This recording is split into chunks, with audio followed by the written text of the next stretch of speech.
আসসালামু আলাইকুম রহমতুল্লাহ বারাকাতু। জুলাইয়ের 21 তারিখ, milestone school and college, Uttara. Mahtab এবং আয়মানদের মতো নিষ্পাপ ফুল সদৃশ্য শিশুগুলো যখন জ্ঞানার্জনের মতো কল্যাণকর কাজে ব্যস্ত ছিল, তখন তাদের উপর আছড়ে পড়ল একটি যুদ্ধ বিমান, যার ফুয়েল বিস্ফোরিত হয়ে তাৎক্ষণিক কয়লায় পরিণত হয়ে গেল। নিষ্পাপ ফুলের মতো কিছু শিশু, আবার কিছু শিশু অর্ধ পুড়ে যাওয়া, 3 ভাগের 2 ভাগ পুড়ে যাওয়া শরীর নিয়ে আগুন থেকে পালাতে থাকলো। ভিডিও ছড়িয়ে পড়ল সমগ্র বাংলাদেশে। মেহরিন মিস তার ছাত্রছাত্রীদের বাঁচাতে গিয়ে নিজেও প্রাণ দিলেন। ফ্লাইট লেফটেন্যান্ট তৌকির ইসলাম 6 মাসের বিবাহিতা স্ত্রীকে রেখে তিনিও দুনিয়া থেকে বিদায় নিলেন। তাদেরকে আসলে কিভাবে ধৈর্য ধারণ এবং সবর করার পরামর্শ দিবেন? যার চলে যায় সেই তো ব্যথা বুঝে, যার যায় না সেই শুধু ধৈর্য এবং সবরের দার্স দিতে পারে। চলেন তাহলে ঘুরে আসি কয়েক হাজার বছর পূর্বে। আইয়ুব আলাইহিস সালাতু ওয়াস সালাম, যাকে আল্লাহ সুবহানাহু তাআলা ইবনু কাসির রাহিমাহুল্লাহর মত অনুযায়ী, অধিকাংশ মুফাসসির এবং ঐতিহাসিকদের মত অনুযায়ী, যাকে আল্লাহ সুবহানাহু তাআলা 14 সন্তান দান করেছিলেন।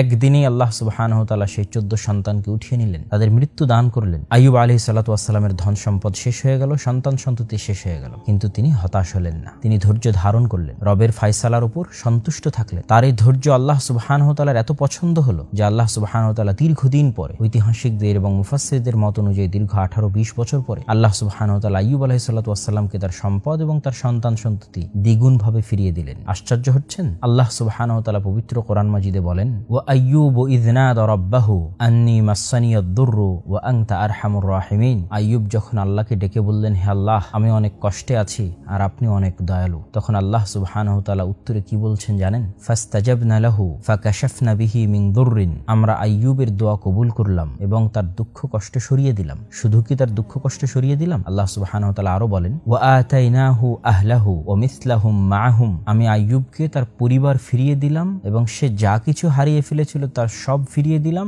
দ্বিগুণ ভাবে। তথা আল্লাহ সুবহানাহু তাআলা যদি তার 14 সন্তান উঠিয়ে নিয়ে থাকেন, তাহলে আল্লাহ সুবহানাহু তাআলা তাকে তার ধৈর্যের প্রতিদান স্বরূপ 28 সন্তান ফেরত দিলেন। আল্লাহু আকবার।